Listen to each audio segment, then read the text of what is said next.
Space में उड़ान सिर्फ सुपर पावर का हक नहीं है। अब भारत दिशा तय कर रहा है। दोपहर के वक्त जब भारत में लोग रोजमर्रा की जिंदगी में व्यस्त थे, एक कैप्सूल धरती के वायुमंडल को चीरता हुआ प्रशांत महासागर में आकर गिरा। उसके भीतर था एक भारतीय pilot, group captain Shubhanshu Shukla, जो अब अंतरिक्ष से लौटने वाले दूसरे भारतीय बन चुके हैं। लेकिन ये कोई प्रतीकात्मक यात्रा नहीं थी।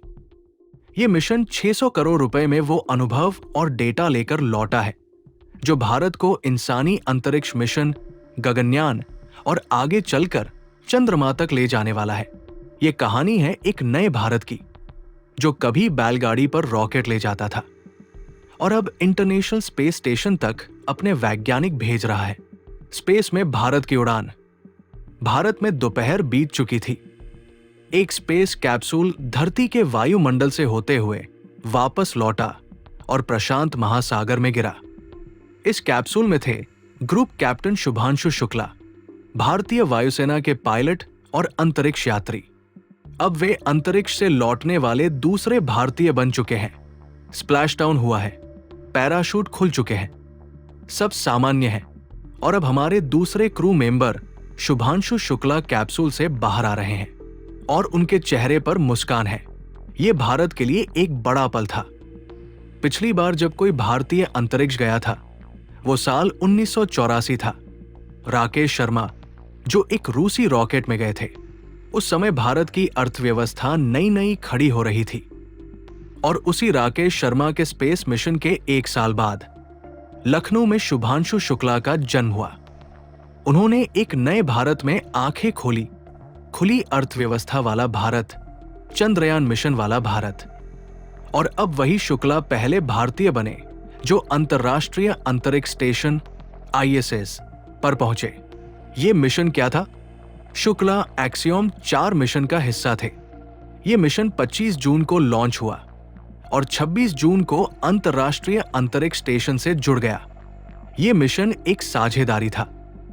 Axiom space, NASA, ISRO, European space agency, SpaceX. Crew में 4 अंतरिक्ष यात्री थे। उन्हें 2 हफ्ते अंतरिक्ष में रहना था, लेकिन वो करीब 18 दिन तक वही रहे। उन्होंने वहां क्या किया? उन्होंने पृथ्वी का चक्कर लगाया, फोटो खींचे, पारंपरिक खाना शेयर किया और शुक्ला ने वहां बाल भी कटवाए। लेकिन असली काम था वैज्ञानिक प्रयोग। इसरो द्वारा डिजाइन किए गए 7 प्रयोग उन्होंने किए। इनमें शामिल थे माइक्रोग्रेविटी में पानी का व्यवहार, मांसपेशियों की कमजोरी का अध्ययन, अंतरिक्ष में मानसिक स्वास्थ्य पर असर, टार्डिग्रेड नामक अजरमर जीवों पर रिसर्च, चंद्रमा की मिट्टी पर पौधे उगाने की कोशिश। मैं यहां पानी को बबल बना सकता हूं, शुक्ला ने कहा और 0 ग्रेविटी में तैरता पानी दिखाया। इस मिशन की कीमत? शुक्ला को अंतरिक्ष भेजने में इसरो ने खर्च किए लगभग 550 करोड़ रुपए। ट्रेनिंग और उपकरण मिलाकर कुल खर्च 600 करोड़ रुपए से ऊपर गया। चंद्रयान 3 की लागत भी लगभग इतनी ही थी, 615 करोड़ रुपए। तो इसरो ने इतना खर्च क्यों किया? क्योंकि ये सिर्फ झंडा फहराने का मिशन नहीं था, ये अनुभव और ज्ञान इकट्ठा करने का मिशन था। आगे क्या? ये मिशन भारत के गगनयान मिशन 2027 की तैयारी का हिस्सा है। भारत का पहला मानव अंतरिक्ष मिशन। अब तक केवल 3 देशों ने ऐसा किया है: रूस, सोवियत संघ, अमेरिका, चीन। भारत चौथा देश बनना चाहता है, लेकिन कम खर्च में। शुक्ला को गगनयान के लिए शॉर्टलिस्ट किया गया है। एक्सियो मिशन एक तरह से ड्रेस रिहर्सल था। कैसे जी मिचलाना, नींद, मांसपेशियों की कमजोरी, स्पेस बैक्टीरिया जैसी चुनौतियों से निपटा जाए। इसरो का लंबा सफर। कभी रॉकेट साइकिल पर ले जाए जाते थे, सैटेलाइट के पुर्जे बैलगाड़ी पर ढोए जाते थे। 1975 में पहला सैटेलाइट लॉन्च किया। दुनिया ने मजाक उड़ाया, पर इसरो ने हार नहीं मानी। 2008 में चंद्रयान 1, 2013 में मंगलयान, 2023 में चंद्रमा के साउथ पोल पर लैंडिंग और अब इंसानों को अंतरिक्ष भेजना। 2035 तक भारत का खुद का स्पेस स्टेशन, 2040 तक चंद्रमा पर इंसानी मिशन का प्लान है, और ये सब नासा से कई गुना कम बजट में। निष्कर्ष: पिछली बार भारत ने किसी को अंतरिक्ष भेजा था तो बस सपना देख रहा था। इस बार भारत नेतृत्व करने के लिए तैयार है।